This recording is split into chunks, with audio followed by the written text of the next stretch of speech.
Hello বন্ধুরা, আজকের গল্পটি ভাইয়ার সাথে আমি নিশা। আমার আরমান ভাইয়া সদ্য শহরে চাকরি নিয়ে এসেছে। আমাদের বাসাতেই উঠেছে কয়েক দিনের জন্য। ছোটবেলার অনেক স্মৃতি আমাদের দুজনের, কিন্তু এই কয়েক বছরে ও অনেকটা পাল্টে গেছে। আরমান ভাইজা আগের মতো শুধু ভাইজা নয়, কেমন যেন গম্ভীর, ভদ্র আর একটু বেশিই যত্নশীল। প্রথম দিন সন্ধ্যায় বারান্দায় দাঁড়িয়ে আমি জানলা দিয়ে তাকিয়েছিলাম। ও ঘরে বসে কাজ করছে, চোখে চশমা, কপালে চিন্তার ভাঁজ। কেমন যেন একটা টান লাগল, এই অনুভূতিটা নতুন।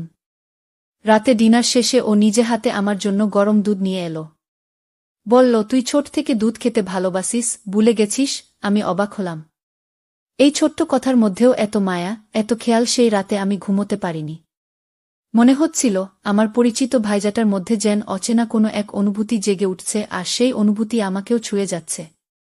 পরদিন সকালে ঘুম ভাঙল জানলার আলো। রান্নাঘর থেকে ভেসে এলো কড়াইয়ে কিছু ভাজার শব্দ। আমি অবাক হয়ে উঠে দেখি আরমান ভাইজা নিজেই কিচেনে। তুই এত দেরি করে ঘুমাস? আজ তো আমি রান্না করলাম। তুমি এত সকালে? ভাইয়া হেসে বলল, তোকে এক কাপ চা খাওয়াতে ইচ্ছে করল। হাতে গরম কাপটা ধরিয়ে দিল। আঙুল ছুঁয়ে গেল এক মুহূর্তের জন্য একটা হালকা স্পর্শ, অথচ মনের মধ্যে ঝড় তুল। দুপুরে খাবার পর সবাই নিজের ঘরে। ঘরে ছিল নীরবতা, আর আমি যেন ওর আশেপাশেই থাকি। টিভির রিমোট নিতে গিয়ে একসাথে হাত পড়ল। চোখাচোখি। কোনো কথা ছিল না, শুধু দৃষ্টির গভীরে যেন কিছু বলা হয়ে যাচ্ছিল। ভাইয়া হালকা গলায় বলল, তুই বড় হয়ে গেছিস নিশা, অনেক বদলে গেছিস। আমি জিজ্ঞেস করলাম, তোমার চোখে আমি কেমন? ওর চোখে একটা চুপ থাকা। তারপর বলল, ভীষণ আপন, কিন্তু অনেক বেশি দূরের গু। সেদিন মনে হচ্ছিল আমাদের সম্পর্কটা শুধু ভাইবোনের সীমায় আর আটকে নেই। কিছু যেন ধীরে ধীরে বদলে যাচ্ছে, চুপি চুপি, অথচ গভীরে। সন্ধ্যাবেলায় ছাদে একা দাঁড়িয়েছিলাম। হাওয়ায় চুল উঠছিল, আর মনে হচ্ছিল কারো নিঃশ্বাস কাছেই অনুভব করছি। পেছন ফিরে দেখি আরমান ভাইজা নিঃশব্দে এসে পাশে দাঁড়াল। তিনতলার ছাদ, চারদিকে আলোধারী, আর আমাদের মাঝখানে নীরবতা। ভাইজা বলল, তুই এমন চুপচাপ কেন আজকাল? আমি একটু হেসে বললাম, হয়তো ভাবনার ভেতর হারিয়ে যাই। ভাইজা তাকিয়ে রইল কিছুক্ষণ। তারপর বলল, তোর চোখে কিছু কথা জমে আছে, যেগুলো তুই বলিস না। আমি নিচু গলায় বললাম, আর তোমার চোখেও গু। চোখাচোখির সেই মুহূর্তটা অদ্ভুত নরম, কিন্তু গভীর। না ছুঁয়ে ছোঁয়া, না বলা কথার মতো। আমাদের মাঝখানে যেন সময়ও থেমে গিয়েছিল। তারপর হঠাৎই ভাইয়া পেছনে ফিরে বলল, চল নিচে যাই, রাতে ঠান্ডা পড়বে। কিন্তু ওর কণ্ঠে ছিল অস্থিরতা, যেমনটা আমার মনেও। সেই রাতে ঘুম এল না। মনের ভেতর শুধু একটা প্রশ্ন, এই যে অনুভূতি, এটা কি সত্যিই ভাইজা বোন, কি সম্পর্কের গণ্ডির বাইরে? সকাল থেকেই মনটা অদ্ভুত অস্থির লাগছিল। চায়ের কাপ হাতে বারান্দায় দাঁড়িয়েছিলাম, আর হঠাৎ দেখি ভাইজা নিচের বাগানে একা বসে আছেন, চোখে মুখে কিছু একটার চিন্তা। আমি নিচে নামলাম, চুপচাপ ওর পাশে বসলাম। ভাইয়া, কিছু ভাবছ? সে একটু চমকে তাকাল, তারপর চোখ নামিয়ে বলল, তোকে নিয়েই ভাবছি। আমি স্তব্ধ। এমন কথা হঠাৎ শুনতে কেমন যেন ঘাবড়ে গেলাম। মানে? আমি ধীরে বললাম।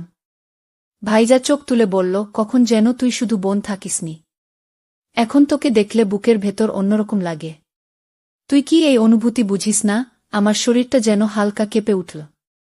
এমন কথা শুনব ভাবিনি কখনো, কিন্তু মনে মনে জানতাম এই অনুভবটা আমিও লুকিয়ে রেখেছিলাম অনেক দিন। আমি আস্তে বললাম, ভাইজা, সম্পর্কগুলো মাঝে মাঝে ঠিক নাম খুঁজে পায় না, শুধু অনুভব হয়। খুব গোপনে। ও কিছু বলল না, কিন্তু হাতটা আমার হাতের উপর রাখল। নরম, নির্ভরতায় ভরা, শুধু এই স্পর্শেই যেন অনেক না বলা কথা বলা হয়ে গেল। ওই দিন বিকেলের পর যেন আমাদের মাঝখানে এক অদৃশ্য পরিবর্তন এসেছিল। যেন কোনো অচেনা বাঁধনে জড়িয়ে পড়েছি দুজনেই, নীরব কিন্তু গভীর। রাতে আমি ছাদে গিয়েছিলাম কিছু ঠান্ডা হাওয়ার খোঁজে, কিন্তু সেখানেও সে ছিল। তুই জানিস তো, তুই ছাড়া আমার কোনো কিছুই ঠিক মনে হয় না আজকাল। আমি কিছু বললাম না, শুধু চুপ করে তার পাশে দাঁড়ালাম। চাঁদের আলো ওর চোখে যেন ধরা পড়ছিল, সেই না বলা কথা, যা শব্দে বলা যায় না। একটু পর ও বলল, আজ শুধু কিছুক্ষণ চুপচাপ থাক না আমার পাশে। কোনো সম্পর্কের নাম ছাড়াই। আমি মাথা নিচু করে বললাম, তুই যেমন আছিস তেমনি থাক। আমি পালাতে চাই না এই অনুভব থেকে গিয়েও আস্তে আমার হাত ধরল আর সেই মুহূর্তে সব শব্দ, সব শোরগোল থেমে গিয়েছিল চারপাশে। শুধু আমরা আর সেই অনুভূতি, যা নামের চেয়ে অনেক বেশি কিছু। সেদিন ছাদ থেকে নেমে আমরা কেউ আর কথা বলিনি, কিন্তু মনে মনে অনেক কিছুই বলা হয়ে গিয়েছিল। পরদিন সকালটা অন্যরকম লাগছিল, আকাশটা যেমন রোদ ঝলমলে, মনে হচ্ছিল ওর হাসিটাও তেমনি উজ্জ্বল। দুপুরে বাড়িতে কেউ ছিল না। আমি রান্নাঘরে ব্যস্ত, হঠাৎ সে এসে দাঁড়াল পিছনে। তুই আজ খুব সুন্দর লাগছিস। আমি অবাক হয়ে তাকালাম, কারণ সাধারণত ও কখনো সরাসরি কিছু বলে না। আজ একটু থাক না আমার সঙ্গে, আগের মতো। শুধু আমরা দুইজন। আমি চুপ করে থাকলাম। সেই নীরবতাই ছিল সম্মতি। সেই দুপুরে আমরা দুজনে একসাথে চা খেয়েছিলাম, গল্প করেছি ছোটবেলার, একে অপরের পছন্দ নিয়ে। ওর চোখে ছিল যত্ন, আমার চোখে ছিল মুগ্ধতা। আর এইভাবে কোনো সম্পর্কের সংজ্ঞা না দিয়েই আমরা ধীরে ধীরে এগিয়ে চলেছিলাম একটা এমন বন্ধনের দিকে, যা শুধুই অনুভবের। রাত আরও গভীর হচ্ছিল। বাড়ির সবাই ঘুমিয়ে পড়লেও আমাদের দুজনের মধ্যে তখনও জেগেছিল অজস্র অজানা অনুভব। আমি বারান্দায় দাঁড়িয়েছিলাম। হঠাৎ ও পেছন থেকে এসে বলল, আজ অনেক কিছু বলার ছিল, কিন্তু সাহস পাইনি। আমি ধীরে ধীরে ওর দিকে তাকালাম। চোখে চোখ পড়তেই বুঝলাম, আমার মনের ভেতরটা সে বুঝে ফেলেছে। আমি বললাম না কিছুই, কিন্তু হয়তো সেই নীরবতা ছিল আমার পক্ষ থেকে সম্মতি। ও আমার একদম কাছে এসে দাঁড়াল। বলল, তুই থাকলে আমার সবকিছু ঠিক হয়ে যায়। আমি তোকে ছাড়া আর কিছু ভাবতেই পারি না। শুধু মাথা নেড়ে জানিয়ে দিলাম, আমিও ওর অনুভূতিকে অস্বীকার করতে পারছি না। সে রাতে কোনো চিৎকার ছিল না, কোনো নাটকীয়তা ছিল না। কেবল দুটি মন নির্বে এক হয়ে গিয়েছিল, সমাজের চোখকে পাশ কাটিয়ে এক নতুন অনুভবের যাত্রা শুরু করেছিল। কয়েক সপ্তাহ কেটে গেছে। আমাদের সম্পর্কটা এখন আগের চেয়ে অনেক বেশি গভীর, কিন্তু ততটাই জটিল। আমরা একে অপরকে ভালোবেসে ফেলেছি, নিঃশব্দে, নিঃশর্তে। কিন্তু একদিন হঠাৎ ও বলল, আমরা যা করছি তা হয়তো হৃদয় দিয়ে ঠিক, কিন্তু সমাজ এই গল্প সহজে গ্রহণ করবে না। আমার চোখ ছলছল করছিল। আমি জানতাম ও যা বলছে সেটাই বাস্তব।